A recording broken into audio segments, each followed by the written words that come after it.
স্থানীয় নেতৃবৃন্দ ইউনিট পর্যায়ে এগুলো পৌঁছিয়ে দিবেন ইনশাআল্লাহ। ইউনিট সভাপতি, সভানেত্রী, সেক্রেটারিদের কাজ জনশক্তির ব্যক্তিগত পরিকল্পনা বাস্তবায়ন তদারকি করতে হবে। প্রত্যেক জনশক্তির ব্যক্তিগত পরিকল্পনা দিয়ে দেওয়া আছে, সেই পরিকল্পনা মাফিক যাতে করে আমাদের কর্মী সহযোগী তারা ঠিকভাবে কাজ করেন এগুলো আমাদের তদারকি করতে হবে এবং এগুলো বাস্তবায়নের জন্য রিপোর্ট ফরম প্রতি মাসের 25 থেকে 30 তারিখের মধ্যে তাদের কাছে পৌঁছানো এবং প্রতি মাসের 3 তারিখের মধ্যে জমা নেওয়া, ইউনিটের ফাইলে সংরক্ষণ করা। ইউনিটের কাজগুলো যদি সংগঠন পদ্ধতির আলোকে হয়, আমরা বিশ্বাস করি এই দেশের সাধারণ মানুষ জামাত ইসলামীকে একটি সুসংগঠিত সংগঠন হিসাবে বিশ্বাস করে। আর সেই বিশ্বাসকে আরো পাকাপোক্ত করার জন্য মূল কাজটা ইউনিট সভাপতি, সেক্রেটারি ভাইদের করতে হবে। নাম্বার 2, জনশক্তির ব্যক্তিগত অধ্যয়ন, ব্যক্তিগত কাজ, কোরআন শেখানো, পারস্পরিক যোগাযোগ, ব্যক্তিগত রিপোর্ট নিয়মিত সংরক্ষণ এবং পারিবারিক ইউনিটের প্রোগ্রাম সমূহের নিয়মিত তত্ত্বাবধান করা। এই কাজগুলো আপনাদেরকে করতে হবে। আমাদের সকল কর্মীদের রকমদের তো বটেই, সকল কর্মীদের পারিবারিক ইউনিট গঠন করতে হবে। পারিবারিক ইউনিট গঠন করে পরিবারকে গঠন করতে হবে। অনেক সময় আমাদের সন্তানেরা, আমাদের আত্মীয় স্বজনরা, আমাদের পাশে যারা বসবাস করেন তাদেরকে নিয়েই কিন্তু ইউনিট সংগঠন, পারিবারিক সংগঠন। সুতরাং এই পারিবারিক সংগঠনকে আমাদের মজবুত করতে হবে এবং নিয়মিত তাদেরকে নৈতিক সম্পন্ন মানুষ হিসেবে গড়ে তোলবার জন্য ভূমিকা রাখতে হবে। নাম্বার 3, ইউনিটের উদ্যোগে প্রতি মাসে কমপক্ষে একটি দাওয়াতি গ্রুপ বের করা। আমরা বলেছি এই ইউনিটের একটি দাওয়াতি গ্রুপ বের করার পাশাপাশি প্রত্যেক ইউনিট চেষ্টা করতে হবে একাধিক দাওয়াতি সভা করা। আমাদের ইউনিয়ন পর্যায়ে অনেক ইউনিট আছে, অনেক বড় এরিয়া নিয়ে, 2-3টা মহল্লা নিয়ে একটা ইউনিট, এরকমও আছে। আপনারা মহল্লা ভিত্তিক সাধারণ সভা করবেন দাওয়াতি কাজের উদ্দেশ্যে, করে তাদেরকে কোরআন শিখানোর ব্যবস্থা করতে হবে, তাদেরকে কোরআনের প্রতি ভালোবাসা সৃষ্টির ব্যবস্থা করতে হবে, চেষ্টা করতে হবে। 5, আমাদের কেন্দ্র জেলা ঘোষিত সকল গণসংযোগ কর্মসূচিতে ইউনিটের পক্ষ থেকে একাধিক গ্রুপ গঠন করে গণসংযোগ অভিযান স্বতঃস্ফূর্তভাবে অংশগ্রহণ করা। অনেক সময় এই গণসংযোগ যখন ঘোষণা করা হয়, ইউনিটের পরিকল্পনাও দেয়া হয়, কিন্তু আমরা যথাযথভাবে সেই কাজগুলো করতে পারি না। এগুলো আমাদের সিরিয়াসলি নিতে হবে। একাধিক গ্রুপ করে এই গণসংযোগগুলো আমাদের পালন করতে হবে। কর্মী গঠন পদ্ধতি, আমরা যে কর্মী গঠন করি, এই কর্মী গঠনের ক্ষেত্রে পদ্ধতিগুলো সঠিকভাবে আমাদের ফলো করতে হবে। এই পদ্ধতিগুলো যদি আমরা ফলো করি এবং কর্মী তৈরি করি, ভালো মানের কর্মী তাদেরকে আমরা তৈরি করতে পারবো ইনশাআল্লাহ। 1 নম্বরে হলো, আমার সময়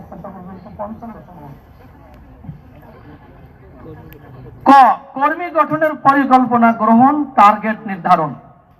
আমরা দাওয়াতি কাজের মাধ্যমে সহযোগী বানাই, কি বলেন, বানাই না? তাহলে সহযোগী যাদেরকে করি, কোন সহযোগী জামাত ইসলামের ফর্ম ফিল আপ ছাড়া আপনারা করবেন না। তারা ফর্ম ফিল আপ করে সহযোগী হবেন। একজন সহযোগী যদি ফর্ম ফিল আপ করে সহযোগী হন, তাহলে তার সহযোগীর হওয়াটা তার কাছে বেশি গুরুত্বপূর্ণ হবে। সে যখন বুঝবে যে জামাত ইসলামের একটি ফর্ম ফিল আপ করে আমি সহযোগী হয়েছি, এরপরে যখন তাদেরকে আমরা টার্গেট ভিত্তিক কর্মী বানানোর জন্য কাজ করব, আপনি সহজেই তাকে কর্মী বানাতে পারবেন। খ, সম্পর্ক স্থাপন, সাহসের যোগান। সহযোগীদের সাথে ভালো সম্পর্ক রাখতে হবে। এবং সাহসের দান। সহযোগীদেরকে সাথে নিয়ে আপনি দাওয়াতি কাজ করবেন। আপনার কাছ থেকে সে শিখবে কিভাবে কোরআনের আহ্বান দিতে হয়। সে কোরআন অধ্যয়নের জন্য এখান থেকে উৎসাহ পাবে, হাদিস অধ্যয়নের উৎসাহ পাবে, শেখার একটা উৎসাহ পাবে। এই জন্য তাদেরকে সাথে নিয়ে কাজ করা এবং সাহসের দান। গ, পরিকল্পিতভাবে বই পড়ানো, কোরআন, হাদিস, ইসলামী সাহিত্য তাদেরকে দিয়ে পরিকল্পিতভাবে অধ্যয়ন করানো। যারা কর্মী হবেন, কর্মীদের একটা সিলেবাস আছে না? আপনারা জানেন তো সকলে? সম্ভবত 25টা বই, 25টা না 28টা? 28টা বই একজন কর্মীকে পড়তে হয়। জামাত ইসলামীর কর্মী মানে অন্য কোন রাজনৈতিক দলের কর্মী নয়। তাকে কোরআন শিখতে হবে, তাকে হাদিস শিখতে হবে, তাকে ইসলামী সাহিত্য পড়তে হবে, দুনিয়াবী জ্ঞান তাকে অর্জন করতে হবে, দুনিয়ার খোঁজ খবর তাকে রাখতে হবে। রেখে তাকে ধীরে ধীরে একজন কর্মী মানের উপযোগী জনশক্তিতে যখন পরিণত হয় তখন আমরা তাকে কর্মী ঘোষণা করি। এই জন্য তাকে পরিকল্পিতভাবে বই পড়ানো, লাইব্রেরিগুলোতে পর্যাপ্ত পাঠ্যসূচিভুক্ত বই রাখার ব্যবস্থা করা। প্রত্যেকটা ইউনিটে লাইব্রেরি আছে যেখানে আমরা কিছু বই রাখি, সেই বই ওই জায়গা থেকে আমরা তাদেরকে বই বিতরণ করি। এই জন্য আমরা তাদেরকে বই পড়াবো।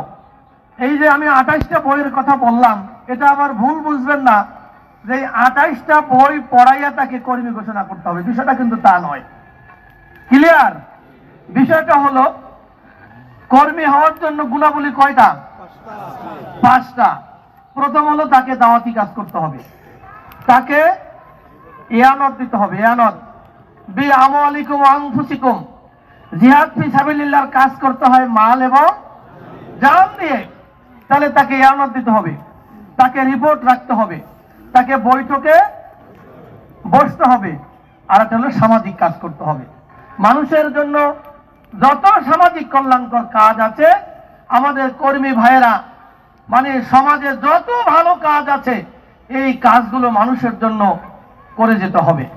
এই 5টা গুণাবলী যখন সে অর্জন করবে, আর কর্মী সিলেবাসের কিছু বই তাকে পড়াবেন, এরপরে কর্মী হওয়ার পরে সে তার এই সিলেবাস সম্পন্ন করবে। এভাবে তাকে গড়ে তুলতে হবে। এরপরে হলো সাংগঠনিক পরিবেশ আনয়ন, সাংগঠনিক পরিবেশে তাদেরকে নিয়ে আসা। তারা যাতে করে বুঝতে পারে যে সাংগঠনিক পরিবেশটা তার জন্য কত কল্যাণকর। সাংগঠনিক পরিবেশে আসার পরে যদি সে ধরে নেয় যে না, এই পরিবেশে আসলে আমি যে ভুলগুলো করছি সেই ভুলগুলো থাকবে না, এভাবে তাদেরকে সাংগঠনিক পরিবেশে নিয়ে আসতে হবে। মৌলিক ইবাদত সমূহের প্রতি মনোযোগী করা, কাছে থেকে রেখে তার ত্রুটি সংশোধন করা। এরপরে হলো দায়িত্ব দেয়া এবং রিপোর্ট নেয়া। কর্মীদেরকে আমরা দায়িত্ব দিব, রিপোর্ট নিব। তারপরে হলো ইনফাক ফি সাবিলিল্লাহর প্রতি উদ্বুদ্ধ করা। প্রাথমিক প্রশিক্ষণ দান। তারপর দাওয়াতি কাজে নিয়োগ করা, গ্রুপ দাওয়াতি কাজে সাথে নিয়ে যাওয়া, নিয়মিত তদারকি করা, আন্তরিকতার সাথে দোয়া করা। এইভাবে করে যদি একজন কর্মী আমরা তৈরি করি, এই কর্মী দেখবেন যে সে রোকন মানে উন্নীত হয়ে যাবে ইনশাআল্লাহ। এভাবে আমরা কর্মী বানাবো তো ইনশাআল্লাহ। যদি এইভাবে কর্মী বানাতে পারি, তারা হবে আন্দোলনের জন্য অ্যাসেট, তারা হবে সংগঠনের জন্য অ্যাসেট। এভাবে করে সহযোগী যে ভাই এবং বোনেরা রয়েছেন তাদেরকে কর্মী মানে উন্নীত করতে হবে। এরপরে ইউনিটের মাসে 4টি প্রোগ্রাম, আমি এগুলো আপনারা করেন, কিন্তু দৃষ্টি আকর্ষণ করছি এগুলো নিয়মিত করতে হবে, সংগঠন পদ্ধতির আলোকে করতে হবে। যেন তেন ভাবে করলে হবে না। 17.5 বছর আমাদের সমস্যা ছিল, আমরা বৈঠকগুলো ঠিকভাবে করতে পারিনি। এখন তো আল্লাহর মেহেরবানিতে পরিবেশ ভালো, কি বলেন? এই ভালো পরিবেশও কি আমরা ওইভাবে করব? আমরা সংগঠন পদ্ধতি যে বইটা রয়েছে সেই পদ্ধতির আলোকে ইউনিট পরিচালনা করব ইনশাআল্লাহ। প্রথম সপ্তাহে আমাদের কর্মী বৈঠক, এই কর্মী বৈঠকে এজেন্ডার আলোকে আমাদের বৈঠকগুলো পরিচালনা করতে হবে। প্রথম সপ্তাহে কর্মী বৈঠক, উদ্বোধনী বক্তব্য রাখেন ইউনিট সভাপতি সংক্ষেপে। এরপরে হলো অর্থসহ কোরআন তেলাওয়াত, অর্থসহ হাদিস পাঠ, এগুলো কিন্তু কর্মী বৈঠকের এজেন্ডা। আপনারা কর্মী ধরেন 5 জন আছেন, আপনারা ভাগ করে নেবেন কোন বৈঠকে কে অর্থসহ তেলাওয়াত করবেন। আগের বৈঠকে বলে দেবেন যে আগামী কর্মী বৈঠকে ভাই আপনি কোরআনের 2-3টা আয়াত, বড় আয়াত হলে 1টি আয়াত মুখস্থ করে অর্থ শিখে আসবেন, কর্মী বৈঠকে আপনি অর্থসহ তেলাওয়াত করবেন। আপনি যদি কর্মীদেরকে এইভাবে আত্মার খোরাক দিতে পারেন, এই কর্মীরা কি নিষ্ক্রিয় হবে? হবে না। সুতরাং ইউনিট সভাপতি, সভানেত্রী, সেক্রেটারিদের দায়িত্ব হলো কর্মীদেরকে সক্রিয় রাখা, নতুন নতুন কর্মী সেখানে ঘোষণা দেওয়া। এরপরে আছে ব্যক্তিগত রিপোর্ট পেশ, পর্যালোচনা এবং তাকে পরামর্শ দেওয়া। এটা আপনারা করেন তো? কর্মীদের ব্যক্তিগত রিপোর্ট, সে নিয়মিত কোরআন অধ্যয়ন করছে কিনা, হাদিস অধ্যয়ন করছে কিনা, ইসলামী সাহিত্য অধ্যয়ন করছে কিনা, জামাতে নামাজ সে 5 ওয়াক্ত পড়লো কিনা, এই যে অনেকগুলো আইটেম রিপোর্ট বইতে, এইগুলো ধরে ধরে তারা যাতে করে বাস্তবতার নিরিখে বাস্তবভাবেই তারা কাজ করেন, এজন্য তাদেরকে পরামর্শ দেওয়া। ঘ, ইউনিটের মাসিক রিপোর্ট পেশ, পর্যালোচনা। সেখানে রিপোর্ট আগেই তৈরি করে নিয়ে আসবেন, কারণ ওই যে আমরা বলেছি যে কর্মীদের ব্যক্তিগত রিপোর্ট তাদের কাছ থেকে আপনারা নেবেন, নেওয়ার পরে রিপোর্ট তৈরি করবেন, সেই রিপোর্ট এই বৈঠকে আপনারা পেশ করবেন। এরপরে পরিকল্পনা গ্রহণ, তারপরে কর্মবন্টন, সমাপনী বক্তব্য, এই কয়েকটা এজেন্ডা নিয়ে আমাদের কর্মী বৈঠক করতে হবে। এরপরে হলো আমাদের দাওয়াতি সভা, উদ্বোধনী বক্তব্য, ব্যাখ্যা সহ কোরআন তেলাওয়াত, হাদিস পাঠ। এরপরে নির্দিষ্ট বিষয়ের উপরে বক্তৃতা। আপনারা বেশি লোক হলে ইউনিয়ন থেকে, থানা থেকে মেহমান নেবেন। এরপরে জামাতের পরিচয় ভিত্তিক বক্তব্য, জামাত ইসলামী কি করতে চায়, জামাত ইসলামের পরিচয় সেখানে যারা নতুন আসবে তাদের কাছে তুলে ধরা। এরপরে সমাপনী বক্তব্য, পরিচিতি, পুস্তক বিতরণ। এরপরে আপনারা সমাপনী কথা দিয়ে আপনারা শেষ করবেন। তৃতীয় সপ্তাহে প্রশিক্ষণ, তারবিয়াতি বৈঠক, অর্থসহ কোরআন তেলাওয়াত, সহি করে আল কোরআন পড়া। এরপরে জরুরি দোয়া মাসাইল শেখানো, সামষ্টিক পাঠ ইসলামী সাহিত্যের উপরে বা অন্য কোনো বইয়ের উপরে, কোরআনের বিশেষ অংশ, হাদিস, কোনো বিশেষ প্রবন্ধ, নিবন্ধ ইত্যাদির উপরে সামষ্টিক পাঠ করা। এরপরে সমাপনী বক্তব্য। চতুর্থ সপ্তাহে দাওয়াতি অভিযান, অর্থাৎ দাওয়াতি গ্রুপ বের করা বা দাওয়াতি সভা করা। এর মাধ্যমে আমরা কয়েকটা কাজ করতে পারি।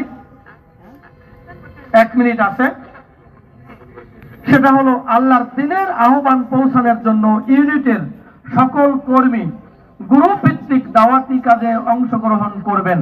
ইউনিট সভাপতির নেতৃত্বে এই অভিযান বা এই দাওয়াতি গ্রুপ বের হবে, গ্রুপের সাথে প্রয়োজনীয় দাওয়াতি উপকরণ রাখা। এখন এটা খুব সিরিয়াসলি আপনাদের নিতে হবে, মানে যখন আপনারা দাওয়াতি গ্রুপে বের হবেন, বই রাখবেন, পরিচিতি রাখবেন, সহযোগী ফরম রাখবেন। এরপরে সোনার বাংলা সংগ্রাম পত্রিকা বৃদ্ধির জন্য আপনারা চেষ্টা করবেন, কারণ সোনার বাংলা সংগ্রাম পত্রিকা, অন্যান্য পত্রিকা, অন্যান্য সংবাদ তো পড়বেনই, আমাদের সংগ্রাম, সোনার বাংলা, এগুলো গ্রাহক বৃদ্ধির জন্য আমাদের চেষ্টা করতে হবে। কারণ সংগ্রামটা হলো জামাত ইসলামের মুখপাত্র হিসেবে কাজ করে। আমাদের নেতৃবৃন্দের বক্তব্য এবং বিভিন্ন বিষয়াদি সংগ্রাম সোনার বাংলায় পাওয়া যায়। এজন্য আপনারা এইভাবে যদি আমরা গ্রাহক বৃদ্ধি করতে পারি, তাহলে এর মাধ্যমে আমাদের দাওয়াতি কাজগুলো ব্যাপকভাবে মানুষের কাছে ছড়িয়ে দিতে পারবো। ব্যক্তিগত ইউনিটের উদ্যোগে সামাজিক কাজ, যেমন নবজাতক শুভেচ্ছা, স্বাস্থ্যসেবা, ব্লাড ডোনেশন, বিয়ে শাদী, মাইয়েতের দাফন কাফন, দুর্যোগ ইত্যাদি ক্ষেত্রে তড়িৎ সহযোগিতা প্রদানে এগিয়ে যাওয়া এবং ইউনিট সংগঠনের বাইতুল মালের ধার্যকৃত নেশাব নিয়মিত প্রদান সহ ঊর্ধ্বতন সংগঠনের সকল নির্দেশনা যথাযথভাবে পালন করা। জনশক্তি সুদীদের বাইতুল মাল নিয়মিত আদায় করা, বাইতুল মাল রেজিস্টার, রসিদ বইয়ের মুড়ি, পাঠাগারে বইয়ের তালিকা নিয়মিত আপডেট রাখা। প্রত্যেক ইউনিট প্রতি মাসে কমপক্ষে আমরা চেষ্টা, এবছর সহযোগী সংখ্যা বৃদ্ধির জন্য একটু বেশি ধরা হয়েছে। ব্যক্তিগতভাবে 18 জন সহযোগী মাসে বা কর্মীদের জন্য এটাকে 50% করা হয়েছে। রোপণদের জন্য 18 জন তারা আপনার সহযোগী বৃদ্ধি করবে, একজন রোপণ বৃদ্ধি করবে এবং 12 জন কর্মী বৃদ্ধি করবে। একজন কর্মী 12 জন, কমপক্ষে 12 জন সহযোগী বৃদ্ধি করবেন এবং 6 জন কর্মী বৃদ্ধি করবেন 2 মাস অন্তর অন্তর। এভাবে যদি আমরা, এবং একটা দাওয়াতি ইউনিট, যারা ইউনিটের দায়িত্বশীল বছরে কমপক্ষে একটা ইউনিট বৃদ্ধি করবেন, 2টা দাওয়াতি ইউনিট বৃদ্ধি করবেন। সকলের পরিবারে পারিবারিক ইউনিট গঠন করার জন্য আমাদের চেষ্টা করতে হবে। আমরা যদি এই নিয়মে সংগঠনের কর্মকাণ্ড পরিচালনা করি, আমাদের বিশ্বাস 2025 সালে যে পরিকল্পনা নেওয়া হয়েছে, ঢাকা জেলার সংগঠন হবে কমপক্ষে দ্বিগুণ। এটাকে আমরা 3 গুণ 4 গুণ করার চেষ্টা করব ইনশাআল্লাহ। এভাবে যদি সংগঠনকে মজবুত জায়গায় নিয়ে যেতে পারি, ইউনিটের মাধ্যমে ইনশাআল্লাহ আমরা এভাবে আগাতে পারলে জামায়াত ইসলামী ঢাকা জেলা একটি মজবুত সংগঠনে পরিণত হবে। আল্লাহ তাআলা আমাদের এই পরিকল্পনাকে কবুল করুন। আমরা এই পরিকল্পনা মাফিক আমরা যাতে করে ইউনিটের দায়িত্ব পালন করতে পারি, আল্লাহ আমাদের সে তৌফিক দান করুন। আমা তৌফিক ইল্লা বিল্লাহ। আসসালামু আলাইকুম ওয়া রাহমাতুল্লাহি ওয়া বারাকাতুহু।